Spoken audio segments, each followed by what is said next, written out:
बच्चों को दुआएं, बड़ों को सलाम। फ़िज़ा है मेरा नाम। You watching morning with Fiza 24 news पर। नाज़रीन, अभी हमारा वक्त थोड़ा सा काफ़ी ज़ाया हो चुका है और एज़ लाइक हमारा जो कंटेंट डिज़ाइन था, जो पैटर्न था हमारे शो का आज का, उसमें से एक पार्ट क्योंकि आप लोग मिस कर चुके हैं, मैं भी मिस कर रही हूँ क्योंकि वो मैं कर नहीं पाई। और बहुत अच्छा टॉपिक था, हमने डिज़ाइन किया था। हमारी एक बहुत अच्छी डॉक्टर डर्मेटोलॉजिस्ट हमारे साथ थी, मगर अफसोस कि वो हम आपके सामने उस पर बात नहीं कर सके उस मौजू पे। मगर मैं जल्दी से हमारे जो नेक्स्ट मौजू है उसके ऊपर आना चाहूँगी। बहुत ही इम्पॉर्टेंट मुझे लगता है कि आजकल सबको सावन भादों के महीने में ना किसी के कान में कोई मच्छर घुस जाता है, कोई मक्खी घुस जाती है, क्योंकि आपको पता है डेंगू का भी मौसम खुल जाता है, बुखार शुरू हो जाते हैं लोगों को। बरसात में लोग ज़्यादातर बीमारियों का भी शिकार हो जाते हैं। इन्फेक्शंस बहुत ज़्यादा होते हैं बाहर भी और घर पे भी। जब आप मौजूद हो, अगर बाहर से कोई इन्फेक्शन लेकर आएँ तो आपको समझ नहीं आ रहा होता कि किस वजह से, किस वजूहात की वजह से आपकी बॉडी में, आपके जिस्म में, आंगन में कौन सी इन्फेक्शन जो है वो जन्म ले रहे हैं। क्योंकि नमी की वजह से भी समटाइम्स चिप चिप बहुत होती है कान में दर्द होता है। और कभी हम क्या करते हैं, कोई चाबी कान में मार लेंगे, कभी टूथपिक भी मार लेते हैं लोग, पता नहीं क्या क्या। मैं आपको क्या बताऊँ, जो चीज़ मिलती है मैं कहती हूँ कान के अंदर ही जो है ना मारना शुरू कर देते हैं। तो मैंने ख़ास तौर पे आज हमारे बहुत ही फेमस डॉक्टर जिनको यहाँ पर दावत दी है, doctor Rashid Zia, professor doctor Rashid Zia हमारे साथ मौजूद है। ENT स्पेशलिस्ट है, कान के इन्फेक्शंस और पेन के ऊपर बात करेंगे और हमारे साथ मौजूद है। अस्सलाम वालेकुम। वालेकुम सलाम। Thank you for your special time.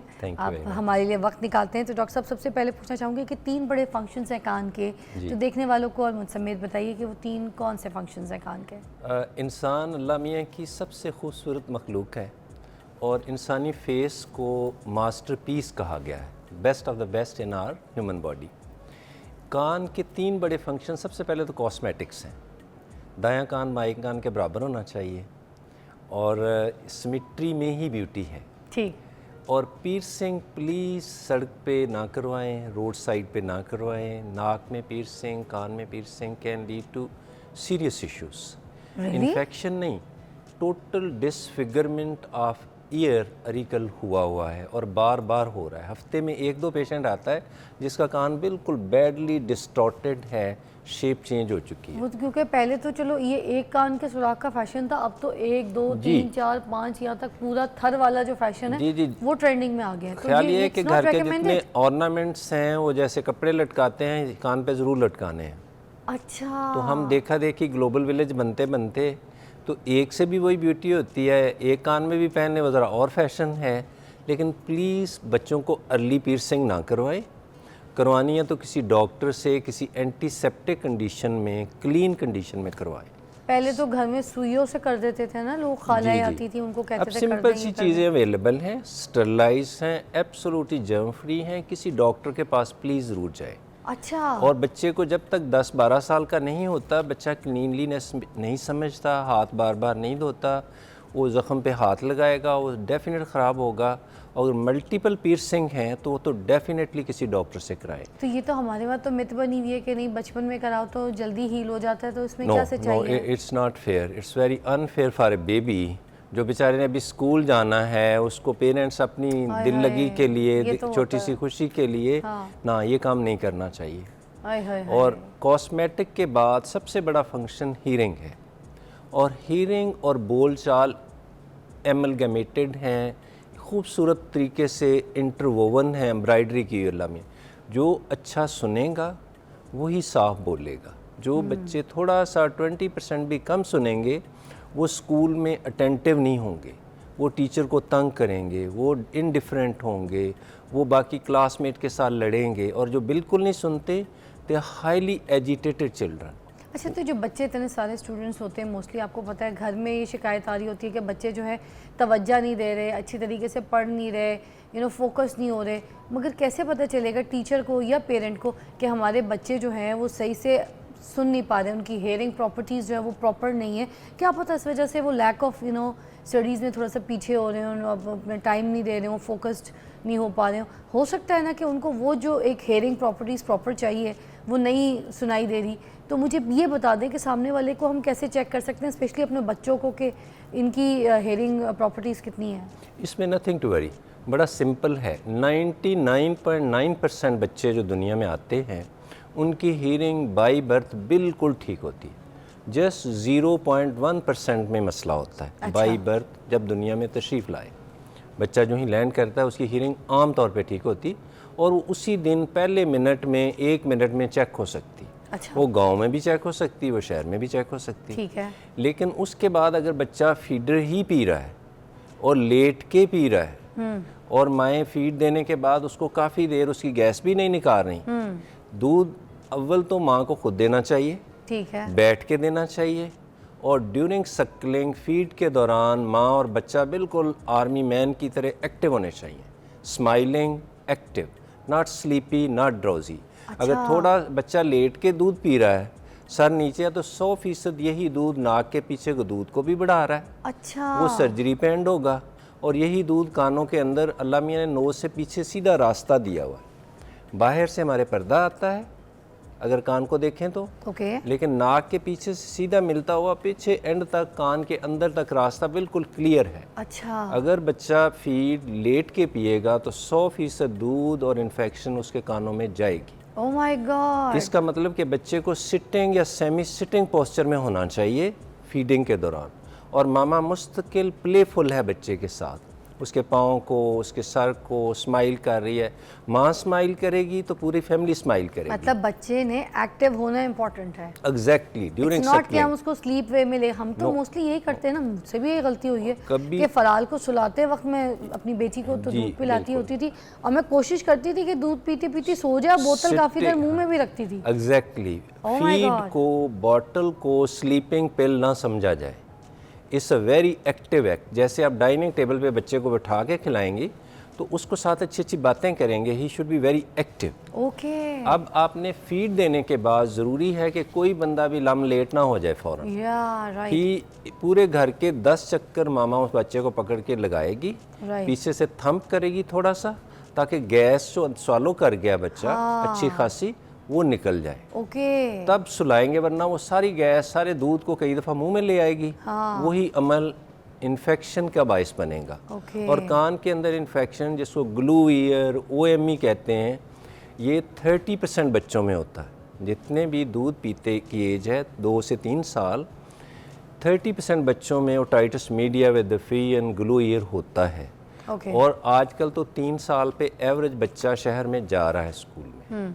तो इसका मतलब अगर उसकी हीयरिंग ठीक नहीं है तो स्कूल में टीचर को डेफिनेट तंग करेगा, अटेंशन नहीं दे पाएगा। डिलेड स्पीच, इनअटेंटिवनेस मोस्ट कॉमन है ग्लू ईयर की वजह से। अगर उसका कान ही प्रॉपर तरीके से देख लिया जाए तो we can just gauge and diagnose. ठीक है जी, आज तो ये सारी मितें ही पीछे चली गई है, एक नई इन्फॉर्मेशन मिली है जो डॉक्टर साहब ने बताई है। I think we should follow this. मैं तो खुद गलती करती रही हूँ, आई होप आप लोग ना करें। आज की इस प्रोग्राम में डॉक्टर साहब की बातों को सुनने के बाद एक ब्रेक लेते हैं, फिर हम इसी पे बात करेंगे। आइए जी।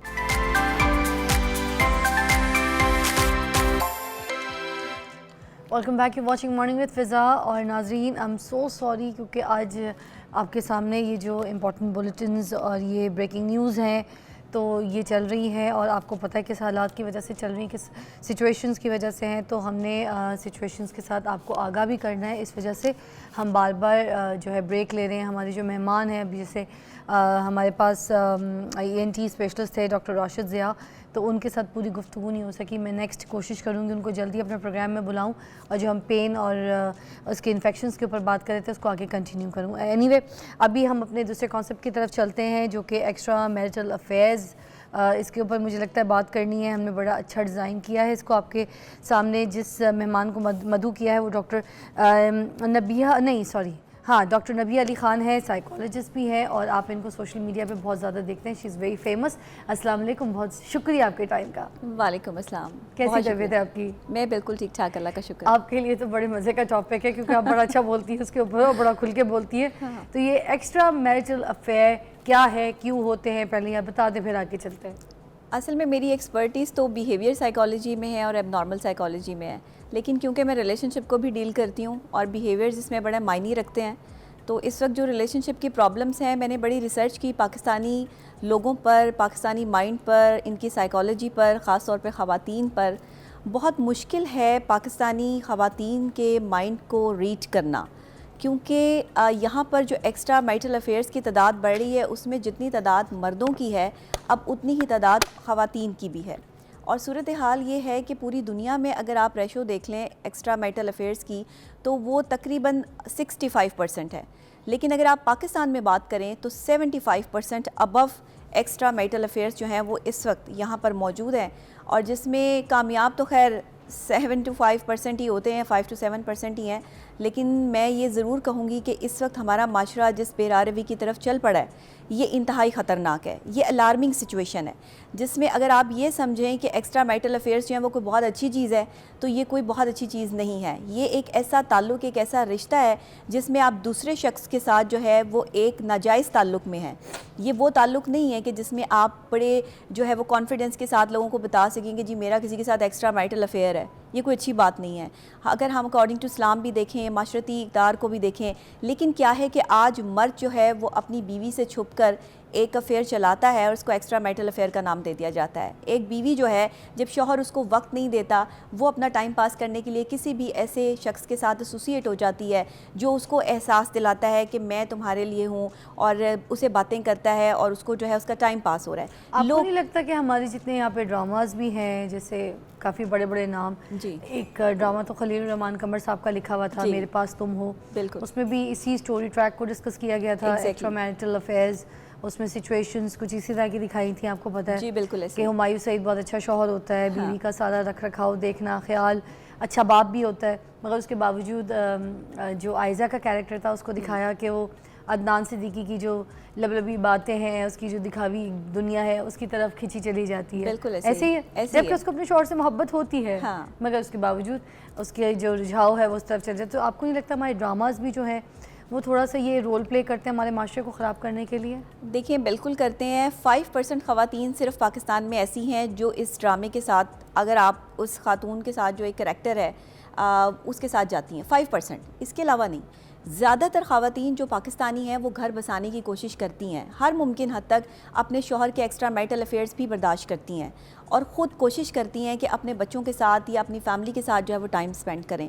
ये मैं अपने पास से बात नहीं कर रही, ये मैं रिसर्च की बेस पे बात कर रही हूँ, क्योंकि साइकोलॉजिकल पॉइंट ऑफ व्यू से हमें हर चीज़ जो है वो रिसर्च बेस जो है बतानी पड़ती है। और जब हम एक मेन स्ट्रीम मीडिया के चैनल पर हैं तो एक सोशल मीडिया और मेन स्ट्रीम में बहुत फ़र्क होता है, क्योंकि मैं ख़ुद मेन स्ट्रीम मीडिया से पिछले 10 साल से एसोसिएट हूँ, एज ए जर्नलिस्ट भी काम करती हूँ, और साथ में जो है वो मेरा एज ए माहिर नफ्सियात भी जो है वो एक्सपर्टीज़ हैं। तो मैं ये समझती हूँ कि इस वक्त एक्स्ट्रा मैरिटल अफेयर्स जो तादाद ख़वातीन की बढ़ती जा रही है उसमें सबसे बड़ी वजूहात ये ड्रामाज़ और मूवीज़ हैं, जिसमें 5% ख़वातीन की अक्कासी की गई कि एक 5% जो है वो कैटेगरी अपने शौहर को छोड़ के दूसरे लोगों की तरफ अट्रैक्ट इसलिए हो रही है कि उसको पैसा चाहिए, उसको लेविश ज़िंदगी चाहिए, उसको ब्रांडेड कपड़े चाहिए, उसको ब्रांड चाहिए। लेकिन एंड टू एंड उसका हल या उसका नतीजा जो है वो क्या निकला? हम नताइज की बात नहीं करते, हम नताइज पे गौर नहीं करते, हम गौर किस चीज़ पे करते हैं कि अच्छा हो क्या रहा है और कैसे हो रहा है, वो लोग सीखते हैं। इस ड्रामे से बहुत सी ख़वातीन ने बहुत कुछ सीखा भी होगा, लेकिन इसके नताइज से क्या किसी ने कुछ सीखा? से हाँ वही ना, जैसे इस ड्रामे में भी आयज़ा का जो किरदार था, अब उसको तो एज एन एक्ट्रेस उसने तो ये किरदार इसलिए भी किया ना ताकि वो लोगों को ये दिखा सके कि आजकल जो माशरे में चल रहा है, इस तरह की जो चीज़ें लोग फॉलो कर लेते हैं, तो उसने तो अपनी तरफ से पॉजिटिव काम किया, मगर जो नताइज उसका जो एंड रिजल्ट था उसके ऊपर किसी ने फोकस नहीं किया। अगर ये ट्रैक अगर कोई आजमा लेगा या कर लेगा तो उसका नतीजा क्या है, उस चीज़ पे कोई निगाह नहीं होगी। जो स्टार्ट एंट्रो में जो एक चाम होगा बस उसको देख के तो थोड़ी सी चाम पकड़ लेंगे कि यार उस ड्रामे में तो ऐसा हुआ था, अगर हमने कर लिया तो क्या होगा। This is not fair. ऐसा ही है, ये साइकोलॉजिकल जो है वो आपकी एक थॉट है जिसको आप अपने अंदर डेवलप कर लेते हो कोई भी फिल्म या कोई भी ड्रामा देख के। अक्सर औकात देखने वाली चीज़ें ज़्यादा इम्पैक्ट करती हैं। अच्छा, मगर मैंने आपसे एक और चीज़ बात की, एक शादीशुदा, पहले मर्द पे आते फिर औरत पे जाएंगे। एक शादीशुदा मर्द जो है, हो सकता है वो अपनी बीवी से ना खुश हो, वो उसके घर को सही नहीं देख रही है, उसके बच्चों को सही नहीं पाल रही है, उसके साथ सही तरीके से सलूक नहीं करती है, उसको नाश्ता खाना या घर गृहस्थी सही नहीं देख रही हो, या उसको तंग करती हो, या बहुत शिकायतें हो, उसको बहुत कंप्लेंट्स हो, और वो अपनी ज़िंदगी से अपनी बीवी से बहुत तंग हो, तो शायद ये भी तो सिचुएशंस हो सकती हैं कि मर्द जो है वो दूसरी औरत की तरफ रुझान करे। क्योंकि हर तरफ मैं अपने भाइयों को बुरा नहीं कह सकती, मेरे भाई हज़रात हर वक्त गंदे हो रहे होते हैं, उनकी भी बेचारे कोई, उनकी भी दुखती रग है, तकलीफ़ है, ये साइड भी तो देखनी चाहिए। क्या ये सिचुएशंस भी हैं कि जिसकी वजह से मर्द जो है दूसरी औरत पे दिल लेके आ जाता है, उसके साथ अफेयर चला लेता है, फिर उसको पसंद करना शुरू हो जाता है, ऐसा है? अच्छा देखिए, मर्द जो है ना, ये एक मैं इसको कंसीडर करती हूँ कि ये ना एक रंगीन मिजाज पर्सनैलिटी है, जिसको रंगों से मोहब्बत है। उसको कभी भी एक तरह के लोगों में रहना जो है वो पसंद नहीं है, एक तरह की खवातीन के साथ बैठना पसंद नहीं है। बिल्कुल एग्री नहीं करूँगी, सारे मर्द तो ऐसे नहीं होते। नहीं, सारे मर्द नहीं होते, मैं मेजॉरिटी की हमेशा बात करती हूँ, मैं सबकी बिल्कुल बात नहीं करती। मैं उसकी बात करती हूँ जो आपके माशरे में वाकई यहाँ पर मौजूद हैं और उनकी तादाद भी ज़्यादा है। तो सारे मर्दों को रंगीन हाँ नहीं होते हैं, बिल्कुल। ये आप साइकोलॉजिकल में पॉइंट ऑफ व्यू से बात कर रही हैं, बिल्कुल। हाँ बिल्कुल बिल्कुल कुछ ऐसे तो ब्लैक एंड व्हाइट भी होते होंगे। नहीं, ब्लैक एंड व्हाइट बहुत कम होते हैं। ब्लैक एंड व्हाइट में आप 20% मर्दों को जो है वो कंसीडर कर सकते हैं। इस बहस पे आगे बात करते हैं क्योंकि यहाँ पर नबिहा ने तो सारी बात ही जो है ना मर्दों पे फेंक दी है कि ये रंगीन टीवी होते हैं, ये ब्लैक एंड वाइट टीवी नहीं होते। हम इस पर बात करते हैं, आप हमारे साथ रहिएगा। एक्स्ट्रा मैरिटल अफेयर के ऊपर बात कर रहे हैं हम लोग, बस स्टे ट्यून, देखते रहिए मॉर्निंग विद फिजा।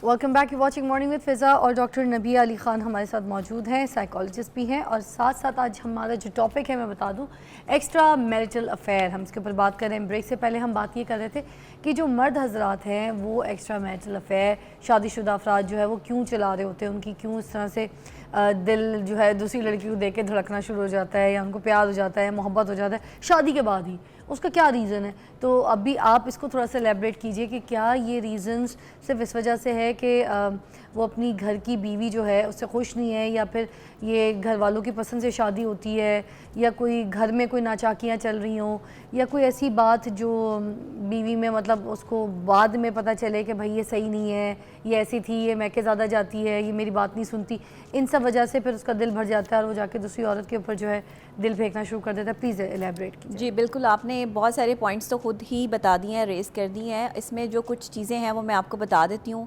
एक मर्द जब अपने अंदर एहसास कमतरी फील करता है तो उसको किसी सहारे की ज़रूरत पड़ती है, उसको किसी कंधे की ज़रूरत पड़ती है, लेकिन वो कंधा उसकी बीवी का नहीं होता, वो किसी और औरत का होता है जो उसको ये कहकर उसकी ज़िंदगी में आती है कि वो उससे मोहब्बत करती है या वो उससे मोहब्बत करता है, जबकि ये सिर्फ अपने आप को सेटिस्फाई करने के लिए एक जुमला हो सकता है, लेकिन मोहब्बत जैसी कोई भी चीज़ आजकल के दौर में फ़िलहाल तो एग्जिस्ट नहीं करती।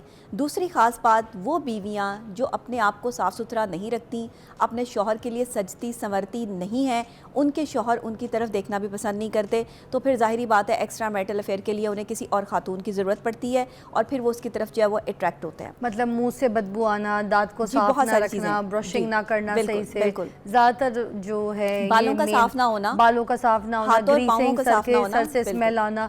अगर आप अबाया पहन रहे हैं तो अबाया का भी यह है कि रोज के रोज वॉश होना वेरी इंपॉर्टेंट, उसमें अच्छा इत्र लगाओ। और अगर आप शलवार कमीज पहन रही हैं लॉन की सारा दिन जिसमें आपने काम किया है, तो मियाँ के आने के टाइम पे आप वो अपने चेंज कर लें। इज दैट ये वाली बातें? एग्जैक्टली यही वाली बातें हैं। और मैं हमेशा से कहती हूँ कि जो ख़वातीन अपने शौहरों के साथ अच्छा टाइम स्पेंड करना चाहती हैं या दोबारा से वापस 5-10 साल हो गए उनकी शादी को, दोबारा वो वापस जो है वो अपनी 5 साल पीछे लाइफ को जो है वो एंजॉय करना चाहती हैं, उन्हें अपने ऊपर तवज्जो देनी होगी।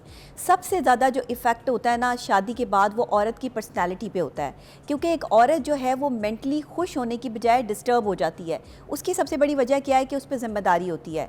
जिस औरत ने किचन भी संभालना है, जिसने बच्चे भी संभालने हैं, जिसने ससुराल भी संभालनी है, जिसने मूड्स भी संभालने हैं उनके, वो औरत अपने ऊपर तवज्जो नहीं दे पाती। इसके बरक्स जो बाहर काम करने वाली ख़वातीन है, जॉब करने वाली ख़वातीन है, वो अपने आप को सजा के संवार के रखती हैं, क्योंकि उन्हें मुख्तलिफ लोगों के साथ उठना बैठना होता है, वो अपनी पर्सनैलिटी को ग्रूम करती रहती हैं। लेकिन एक घर में बैठी हुई औरत जो है वो अपनी पर्सनैलिटी ग्रूमिंग की तरफ तवज्जो नहीं दे रही।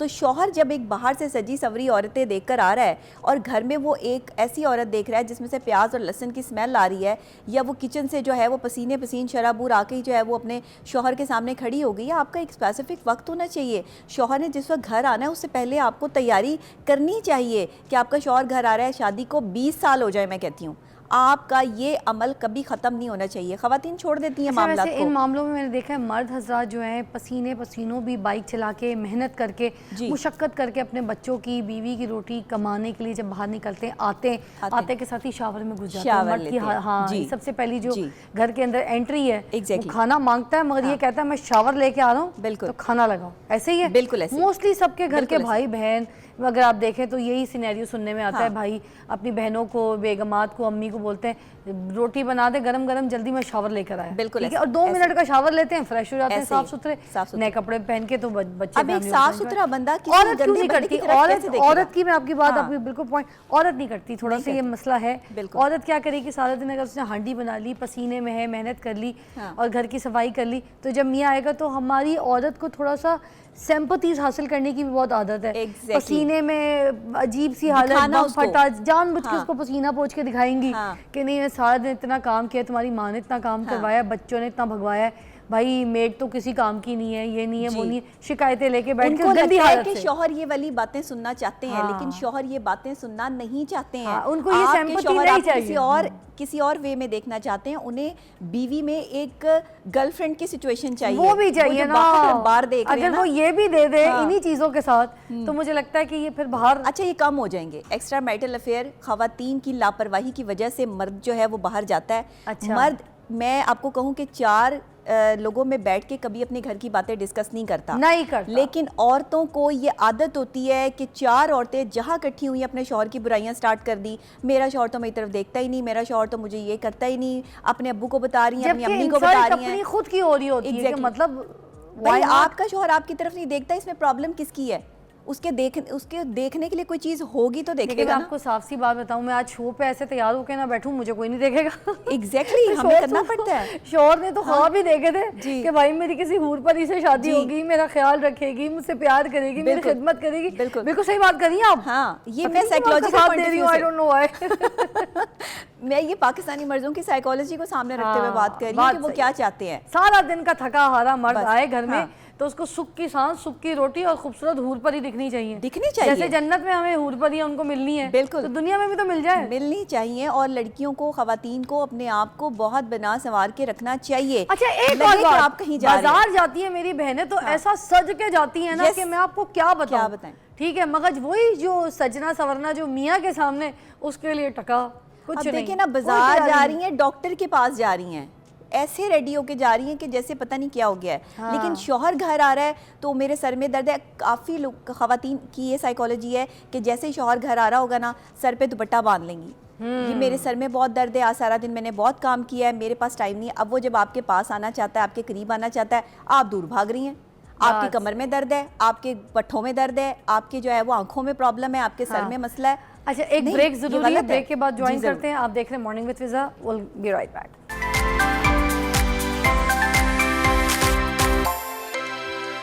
Welcome back, you watching morning with Fiza. नाज़रीन, अब हम बात करेंगे इंटरमिटेंट फास्टिंग के ऊपर। आयशा नासिर जो है हमारे साथ है, माहिर ग़िज़ाइयत, और बहुत फेमस है, किसी तारीफ़ का मतलब उनको मोहताज नहीं है, और बहुत अच्छा बोलती हैं, सही बताती हैं। बहुत से लोगों को उन्हें दुबला पतला मोटा कर दिया है। आज हमारे प्रोग्राम में मौजूद हैं आयशा। कैसी हैं? अस्सलाम वालेकुम। वालेकुम अस्सलाम। मैं बिल्कुल ठीक, आप कैसे हैं? अल्लाह का शुक्र। छोटी सी बिल्कुल नन्ही सी लगती, कैमरे में आप बड़ी आती है। मैंने कहा बता दूं लोगों को कि आप इतनी बड़ी है नहीं, या पता नहीं अपनी डाइट से अपने आप को मेंटेन किया हुआ है, बट जो भी है इट्स वाओ।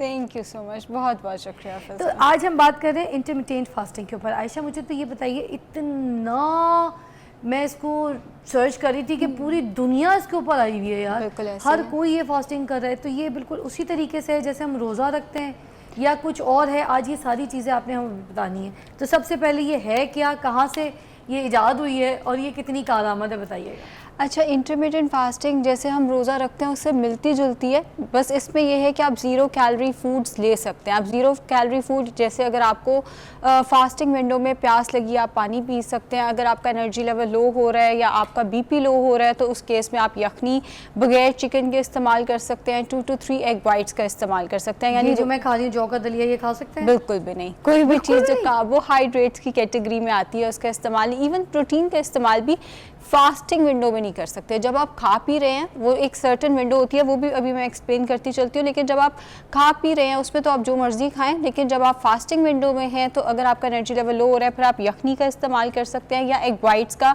या ग्रीन टी का, ब्लैक कॉफ़ी का इस्तेमाल किया जा सकता है। अब इंटरमिटेंट फास्टिंग की कई विंडोज़ हैं। जो सबसे ज़्यादा इफेक्टिव है और जो पूरी दुनिया सबसे ज़्यादा शौक से कर रही है वो है 16-8, यानी आपने 16 घंटे भूखा रहना है, आपने 8 आवर्स खाना है। अब 16 घंटे हमने भूखा रहना है? मुश्किल नहीं है, 12 घंटे तो हम सारे सोए रहते हैं। रात का खाना खाओ, यानी सुबह नाश्ता 12 बजे करना है फिजा, और रात का खाना बाय 8 हमने फिनिश करना है। सुनने में थोड़ा सा मुश्किल लगता है मगर इतना मुश्किल है नहीं। नाश्ता हमने 12 बजे किया और रात का खाना बाय 8 बजे तक फिनिश कर देना आपने, रात 8 बजे तक। दिन में लेना है? हाँ, दिन में आप फ्रूट्स लें, आप डेयरी प्रोडक्ट्स यानी दूध दही का इस्तेमाल करें। आप लंच भी, अगर आपको एक हैवी मील चाहिए होता है, आप बीच में 4-5 बजे के करीब एक लंच भी ले सकते हैं अपना, तो ये इतना मुश्किल नहीं। कितने मील अलाउ होते हैं इसमें 12 घंटे की फास्टिंग? अच्छा, 16 घंटे की फास्टिंग। अच्छा, इस 8 आवर्स में अगर आप वेट मेंटेन कर रहे हैं तो फिर तो आप सब कुछ खा सकते हैं। सब कुछ खाने से मुराद ये आप आइसक्रीम भी खा सकते हैं अगर आप वेट मेंटेन कर रहे हैं। अगर आप वेट लॉस कर रहे हैं तो उसके लिए बस इतनी सी शर्त है कि आप साफ़ सुथरा खाएं, हेल्दी ईटिंग करें, यानी कोई भी चीज़ जो पैकेट में आ रही है उसका इस्तेमाल नहीं करना। बाकी नाश्ते में दलिया बहुत अच्छी ऑप्शन हो सकती है, छोटा सा पराठा जौ और गंदम का मिक्स करके खाया जा सकता है, ब्रेड विद एग्स खाई जा सकती है। दोपहर का खाना 3-4 बजे, देखें अगर आपने 12 बजे नाश्ता किया, अब ये तो नहीं हो सकता 2 बजे भूख लग जाएगी, 3-4 बजे भूख लगेगी, उस टाइम पे आप दोपहर का खाना भी ले सकते हैं या आप स्नैक्स भी ले सकते हैं। अगर आप खाना ले रहे हैं जैसे चना चाट ले ली, कोई चिकन का पीस ग्रिल करके ले लिया, अगर आप स्नैक लेना चाह रहे हैं, आप मिल्क शेक का इस्तेमाल, इवन अगर आप वेट लॉस कर रहे हैं तो भी आप मिल्क शेक का इस्तेमाल पोर्शन के अंदर रह के, यानी 80 ग्राम्स फ्रूट ले लिया, 1 गिलास दूध को ब्लेंड करके। मैंगो भी ले सकते हैं? डेफिनेटली ले सकते हैं अगर आप वेट लॉस कर रहे हैं तब भी, और वेट मेंटेनेंस पे तो जब आइसक्रीम अलाउड है तो मैंगो शेक भी डेफिनेटली अलाउड होगा। और फिर डिनर 7:30 बजे शुरू कर देना है ताकि 8 बजे से पहले पहले वो फिनिश हो जाए। और ये हमने कब तक करनी है, कितने दिन की होती है? अगर आपने सपोज 10 kg गिराना है तो? Everybody is different. कुछ लोगों का तो 10 किलो इससे 1.5 महीने में भी कम हो सकता है। अब जो मेरे जैसे लोग हैं, मैं सोच रही हूँ मैंने 10 kgs इंटरमीडिएट से गिराना है, या आप सोच लें कि हमने 10 kgs, तो हमें तो बहुत टाइम लगेगा, बिकॉज हम अपने आइडियल बॉडी वेट्स के ऊपर है। जो आइडियल बॉडी वेट के ऊपर है वो अगर थोड़ा सा पीछे जाना चाह रहा है तो फिर उसको 3 to 6 मंथ्स भी लग सकते हैं। लेकिन अगर आपका वेट बहुत ज़्यादा 80+ है तो ये 1-1.5 मंथ में आप 10 kgs तक रिड्यूस कर सकते हैं। जहाँ तक बात है कि कितना अरसा करनी चाहिए, कोई भी डाइट आपको 3 मंथ से ज़्यादा नहीं करनी चाहिए। इवन इंटरमिटेंट फास्टिंग भी अगर आप 3 मंथ से ज़्यादा करते हैं, या आपके मेटाबॉलिज्म को, बिकॉज हम 16 आवर्स भूखा रह रहे हैं ना, मेटाबॉलिज्म फिर स्लो होने लग जाता है अगर आप इतना कम खाएंगे। ये तो हमने फिजा एक विंडो की बात की है। इसकी एक और विंडो आती है जो कि है उमाड, 1 मील अ डे। इसको उमैड भी प्रोनाउंस किया जाता है, इसको उमाड भी प्रोनाउंस किया जाता है। अब ये मुझे पर्सनली नहीं पसंद, लेकिन ये बहुत सारे लोग जो प्री डायबिटिक हो जाते हैं, जिनकी एकदम शुगर बहुत ऊपर जाना शुरू हो जाती है, उन्हें डर होता है वो डायबिटिक ना हो जाए, उनके लिए बहुत कारआमद साबित होती है। ये 1 मील अ डे, इसमें नाश्ता, लंच, डिनर तीनों को मिला के कोई एक है? एग्जैक्टली 24 घंटे में 1 घंटे खा सकते हैं आप, यानी 23 आवर्स आपको भूखा रहना है, बीच में 1 घंटा आपको अलाउड होता है जिसमें आपने प्रोटीन ज़्यादा लेना है। जैसे आप चिकन, मटन या बीफ का इस्तेमाल ज़्यादा करेंगे, आप दालें भी ले सकते हैं, साथ में 10 से 12 खाने के चम्मच चावल होंगे या 1 रोटी हो गई, फ्रूट्स भी लेने हैं और साथ में दही भी लेना है, साथ में हैंडफुल ऑफ मिक्स नट्स भी लेने हैं, और डिज़र्ट के तौर पे आप 2-3 खजूरें भी ले सकते हैं। सो ये उमाड का कॉन्सेप्ट है। ये भी बहुत सारे लोग वेट लॉस, रोटी एज वेल? हाँ बिल्कुल। जब आप 23 घंटे भूखे रह रहे हैं, आप छोटी सी रोटी इस्तेमाल कर सकते हैं। जैसे मैंने बोला 10 से 12 खाने के चम्मच आप चावल भी इस्तेमाल कर सकते हैं। अच्छा। ऑब्वियसली प्रोटीन रिक्वायरमेंट हर एक की डिफरेंट होती है, लेकिन आप 2 से 3 हथेली के बराबर जो गोश्त है, चाहे वो चिकन है, चाहे वो मटन है, चाहे वो बीफ है, आप उसका इस्तेमाल भी कर सकते हैं। नट्स ज़रूरी हैं, एक मुट्ठी में जो नट्स, बादाम, काजू, पिस्ता वगैरह आते हैं उसका इस्तेमाल करें। एंड डिज़र्ट के तौर पर 2 से 3 खजूरें भी ज़रूर इस्तेमाल की जा सकती हैं, उसमें भी कोई हर्ज नहीं है। अच्छा। तीसरी विंडो, मगर आपने कहा कि मुझे ये इतनी कोई पसंद नहीं। हाँ देखिए, उसमें बहुत ज़्यादा रिस्ट्रिक्शन फिर आ जाती है ना। 1 मील a day, energy level low हो सकता है, पेशेंट को मूड स्विंग्स हो सकते हैं, क्रैंकी फील, लेथार्जिक हो सकते हैं, डिहाइड्रेट हो सकती है बॉडी। अब जैसे अगर मैंने कुछ ना खाया और अगले 15-20 घंटे मैंने कुछ नहीं खाना मेरा, और आपका क्या ही मूड होगा यहाँ बैठ के। अब इसमें लिक्विड इंटेक कितनी होती है जब 1 मील अ डे होता है? अच्छा, कोई भी डाइट है ना, 8 से 10 गिलास पानी होना चाहिए। एंड हम लोग समझते हैं कि ORS अगर हम पियेंगे तो उससे हमारा एनर्जी लेवल, कई पेशेंट्स मुझसे कहते हैं जी ORS के बगैर हम गर्मियों में खुद को कैसे इलेक्ट्रोलाइट्स को बैलेंस। भाई ORS में चीनी डली हुई है, उसके अंदर नमक भी डला हुआ है, फास्ट तो टूट गया ना उस तरह से। ORS में चीनी है, नमक भी है। नमक आप फिर ले लें, उसका उतना मसला नहीं है, लेकिन जो चीनी आप इस तरह से डाल के बोतलों में पियेंगे तो फास्ट तो क्या आपकी डाइट भी टूट जाएगी। और ORS not recommended at all, diet में रिकमेंडेड नहीं है। अगर आपको डॉक्टर ने प्रिस्क्राइब किया, डिहाइड्रेटेड है और आपने किसी वजह से प्रिस्क्राइब किया कि आप ज़रूर इस्तेमाल करें, वैसे इस तरह से बॉटल में डाल के इसको राउंड द डे आपने नहीं पीना होता। सो ये हमने 2 विंडोज़ की बात की। तीसरी विंडो आती है 16/8 से मिलती जुलती 18/6, जिसमें आपने 18 घंटे भूखे रहना है, 6 घंटे खाना है। इसमें 2 मील्स ही होते हैं। आप जो है ना घंटे बढ़ाती जा रही हैं। हाँ। मैं आपके डर से खाती जा रही हूँ।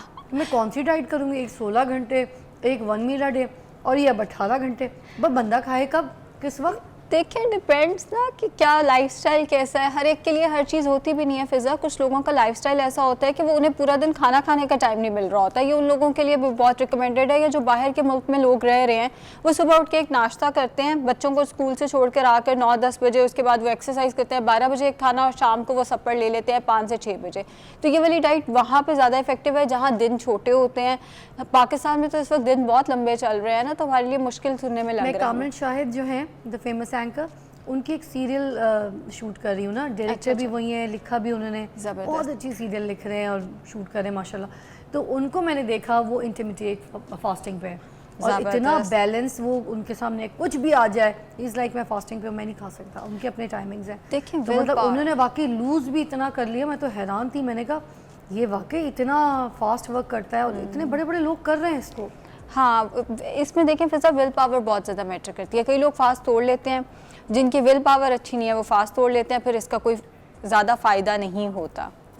और एक इसकी और विंडो आती है जिसमें है 5 to 5 दिन आप जो मर्ज़ी खाएं, बाकी 2 दिन जो है वो आपने 500 कैलोरीज़ पर रहना है, जिसमें आप लिक्विड्स का इस्तेमाल ज़्यादा कर सकते हैं। फिर थैंक यू सो मच, आपने हमें गाइड किया कि इंटरमीडिएट फास्टिंग हमने किस तरह से करनी है। और अगर आप करना चाहते हैं तो अपना वेट लूज़ कर लेंगे। डॉक्टर आयशा ने जिस तरह से हमें गाइड किया, आप भी वैसे ही फॉलो कीजिए। मैं आपसे मुलाकात करती हूँ कल। अपना बहुत ख्याल रखिएगा। अल्लाह हाफ़िज़।